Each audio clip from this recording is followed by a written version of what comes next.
మీ ఎలాంటి వ్యాపార ప్రకటనలకైనా వెంటనే మా ఛానల్ సంప్రదించండి. అందరికీ నమస్కారం. నేను శిరీష. ప్రస్తుతం మనతో పాటు ఉన్నారు ప్రముఖ ఆధ్యాత్మికవేత్త శ్రీ విద్యా ఉపాసకులు శ్రీమతి గీతా కుమార్ గారు. అమ్మతో మాట్లాడతాం.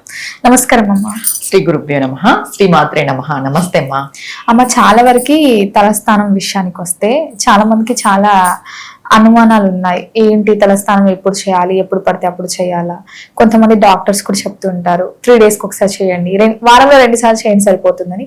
అసలు నిజంగా ఈ తలస్థానం గురించి కూడా మన శాస్త్రంలో ఏమైనా చెప్పారా? ఈ రోజులలో చేయాలి, ఈ రోజులలో చేయకూడదు, స్త్రీలానే ఉండాలి, అలా ఉండాలని ఏదైనా ఉందంటారా? స్త్రీలకైనా పురుషులకైనా?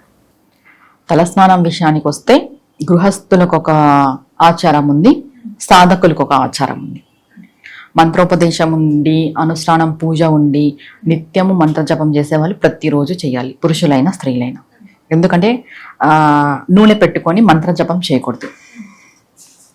ఫస్ట్ అయితే మంత్రజపం చేస్తున్నాము అంటే ఖచ్చితంగా తలంటూ స్నానం చేసుకొని మంత్రజపం చేయాలి. ఇది మెయిన్ రూల్ సాధకులకి. సాధకులు ప్రతిరోజు చేయాల్సిందే. ఆడవాళ్ళైనా మగవాళ్ళైనా ఒకవేళ హెల్త్ ఇష్యూ ఏదైనా ఉంటే అప్పుడు మాత్రమే స్కిప్ చేసుకోవాలి. ఇంకొకటి, ప్రతిరోజు ఆడవాళ్ళు ఉదయం చేస్తే, మగవాళ్ళు మాత్రం సాధన దాంట్లో ఉండేవాళ్ళు ఉదయము సాయంత్రం ఖచ్చితంగా చేయాలి.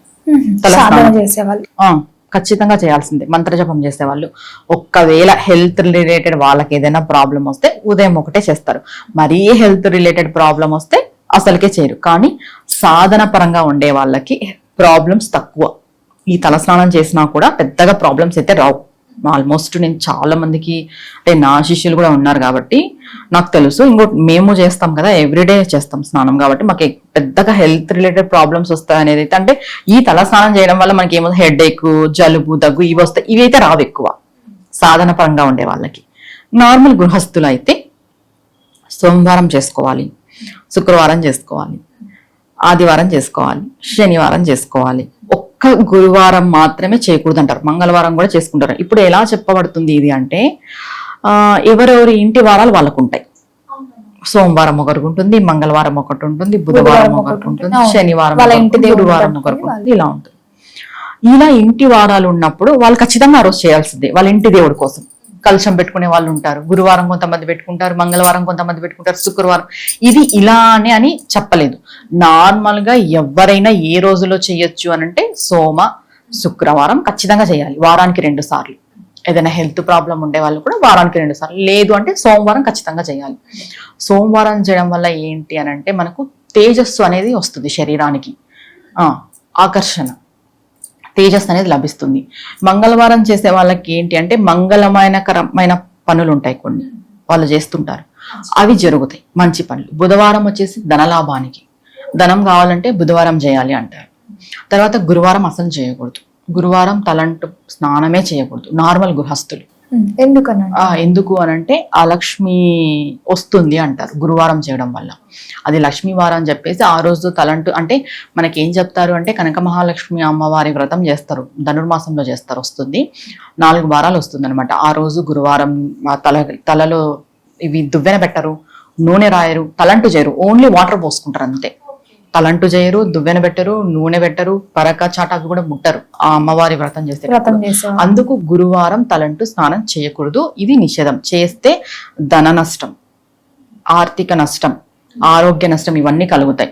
ఇంకా శుక్రవారం చేసినా కూడా సంపదలు వస్తాయి అంటారు. అంటే ధనలాభం. బుధవారం చేస్తే ధనలాభం అంటే డబ్బు వస్తుంది. ఇది శుక్రవారం చేస్తే సంపదలు. అంటే సంపదలు అంటే మనకి చాలా ఉన్నాయి సంపదలు, ధనము, ధాన్యము, ఆర్థికము, అన్ని రకాలుగా, ఆరోగ్యం, ఇవన్నీ సంపదల కిందనే వస్తాయి, మనకి సంపదలు వస్తాయి. శనివారం చేయడం వల్ల ఏంటంటే శని యొక్క గ్రహ నివృత్తికి పనికొస్తుంది. అంటే శనివారం రోజు మనం నువ్వుల నూనె పెట్టుకొని మనం తలస్నానం చేయడం వల్ల ప్రతి ఒక్కరూ కూడా ఇంట్లో శనివారం రోజు తలకు నువ్వుల నూనె పెట్టుకొని, లేదా శరీరానికి అంతా నువ్వుల నూనె రాసుకొని తలస్నానం కానీ, తర్వాత సున్ని పిండితో స్నానం కానీ ఇలా చేయడం ద్వారా ఖచ్చితంగా శనిగ్రహ శాంతి అనేది కలుగుతుంది. ఇది నార్మల్ జనరల్ రెమెడీ, అందరూ చేసుకోవచ్చు, ఇంటిల్లిపాది అందరూ చేసుకోవచ్చు. అంటే మాకు శనిగ్రహ బాధలు లేవు అని కొంతమంది అనుకుంటుంటారు. ప్రతి ఒక్కరికి ఏదో ఒక ప్రాబ్లం ఉంటుంది. అంటే అష్టమ శని, అర్ధాష్టమ శని, ఏలినాటి శని, సప్తం, ఏవో ఒక శని బాధలు ఉంటాయి. అలాంటి బాధలన్నీ తొలుగుతాయి ఇలా నువ్వుల నూనె అప్లై చేసి చేసుకోవడం ద్వారా. ఆదివారం వచ్చేసి సూర్యుడికి సంబంధించింది, ఆరోగ్యం ఖచ్చితంగా చేసుకోవాల్సిందే. కానీ మెయిన్ గా ఎప్పుడు చేయాలంటే సోమవారము, శనివారం చేసుకున్నా చాలు, శుక్రవారం చేసుకున్నా చాలు. అంటే అమ్మవారిని కొలిచే వాళ్ళు శుక్రవారం చేసుకుంటారు, లేదు అయ్యవారిని వెంకటేశ్వర స్వామిని పూజించే వాళ్ళు శనివారం చేసుకుంటారు. ఇది ఇప్పుడున్న కాలంలో అయితే ఎవరెవరి ఆరోగ్య రీత్యామా మనమైతే ఇప్పుడే చేయాలని చెప్పి ఇప్పుడు అందరూ ప్రతిరోజు చేసుకుంటున్నారు. చెప్పాలంటే సాధకులు అయితే ఖచ్చితంగా చేసుకోవాల్సిందే. సాధకులకైతే దీంట్లో ఏ ఇది లేదు, కాంప్రమైజ్ లేదు. మేము డైలీ చేయమనడానికి లేదు, వాళ్ళు ఖచ్చితంగా డైలీ తలస్నానం చేయాల్సిందే. తలస్నానం చేస్తే అనుస్నానం పూజ చేయాలి, తలస్నానం చేస్తే మంత్రజపం చేయాలి. మెయిన్ అయితే ఇది. అమ్మ మరి ఇంట్లో ఉండే మగపిల్లలు కూడా ఇలాగే చేయొచ్చా, ఇవే వారాలా, లేకపోతే ప్రతిరోజు నిత్యం చేయాలంటారా మగపిల్లలు? మగపిల్లలు అయితే మ్యారేజ్ కాని వాళ్ళు అయితే కొన్ని డేస్ వాళ్ళకి వాళ్ళ ఇష్టం, ఎప్పుడైనా చేసుకోవచ్చు. మ్యారేజ్ అయిన వాళ్ళైతే ఖచ్చితంగా ప్రతిరోజు చేయాల్సింది. మగవాళ్ళకి ఈ రోజు ఇలా అనేదేం లేదు. పురుషులకి ఖచ్చితంగా తలంటు స్నానం ప్రతిరోజు ఉంది, ప్రతిరోజు వాళ్ళు చేసుకోవాల్సిందే, వాళ్ళకి ఎక్స్క్యూజ్ లేదు దీంట్లో. అమ్మ చాలా వరకు కూడా రేపు ఏదైనా టెంపుల్ కి వెళ్తున్నాం అంటే కొంతమంది ఈ రోజు కొన్ని సెలబ్రేషన్స్ అంటే నార్మల్ గా ఏదైనా ఫంక్షన్ కి వెళ్ళి రావడమో నాన్ వెజ్ తినడమో జరుగుతూ ఉంటుంది. వాళ్ళు ఆ నెక్స్ట్ డే తలస్నానం చేయకుండా టెంపుల్ కి వెళ్తూ ఉంటారు. దీనికి కూడా ఏదైనా ఉందంటారా, వెళ్ళొచ్చు అలా కూడా? నాన్ వెజ్ తిన్న తర్వాత ఖచ్చితంగా నీకు తెలిసి నువ్వు టెంపుల్ కి వెళ్తున్నావు అంటే ఖచ్చితంగా తలస్నానం చేస్తే వెళ్ళాలమ్మా. ఇప్పుడు ఇవాళ నాన్ వెజ్ తిన్నారు, టుమారో మీకు తెలుసు మీరు టెంపుల్ కి వెళ్ళాలని, మీరు ఖచ్చితంగా టెంపుల్ కి వెళ్తారు అనుకుంటే ఖచ్చితంగా తలస్నానం చేస్తే వెళ్ళాలి. ఒకవేళ మీరు ఏదో వర్క్ పైన వెళ్తున్నారు అంటే అది వేరే విషయం. ఖచ్చితంగా ఇంకొకటి ఏంటంటే నాన్ వెజ్ తిన్న తర్వాత నెక్స్ట్ డే ఖచ్చితంగా తలస్నానం చేయాల్సిందే, చేయకోకున్నట్టు ఉండకూడదు. అమ్మ చాలా వరకు మనం ఏదైనా గుడికి వెళ్ళేటప్పుడు ఫస్ట్ తలస్నానమే చేస్తాము.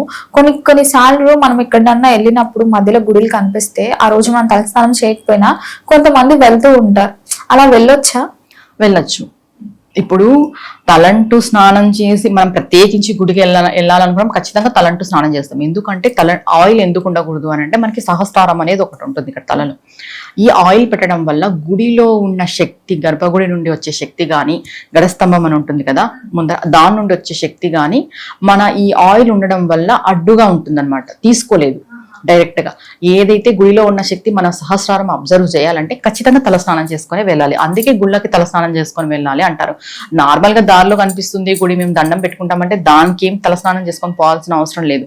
స్పెసిఫిక్ గా మనం ఏదైనా అనుకోని టెంపుల్కి వెళ్తాం కదా, ఇప్పుడు వెళ్తుంటాం దారిలో కనిపిస్తుంది అప్పుడు మనం తలస్నానం చేసిండాము, అలా అని వెళ్ళకూడదు అనేది ఏం లేదు, వెళ్ళొచ్చు.